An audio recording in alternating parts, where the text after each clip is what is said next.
మా మనవరాలికి 8వ నెల అండి. మేము పప్పుల ఉగ్గు ఫస్ట్ స్టార్ట్ చేసాము. తర్వాత ఇలా డ్రై ఫ్రూట్స్తో చేద్దాము అన్నట్టుగా, చాలా హెల్తీ కాబట్టి ఇలా చేసి పెడుతున్నాము. మేము తీసుకున్న ఏంటంటే జీడిపప్పు, బాదం పప్పు, పిస్తా పప్పు, పూల్ మకానా తీసుకున్నాము. దీన్ని తీసుకొని అవి అన్ని సమపాలలో తీసుకున్నాము. సమపాలలో తీసుకొని ఒక్కొక్కటి విడివిడిగా డ్రై రోస్ట్ చేసుకొని ఇలా ప్లేట్లోకి వేసుకొని చల్లారబెట్టుకున్నాము.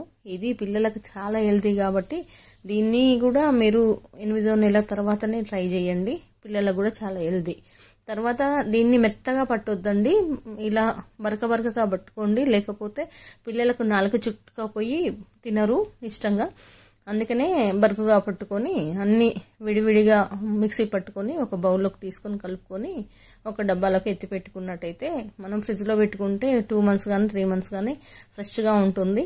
బయట పెడితే మాత్రం కొంచెం ముక్క పట్టే అవకాశం ఉంది కాబట్టి మీరు వీలైనంత తొందరగా ఫ్రిడ్జ్లో పెట్టుకునండి.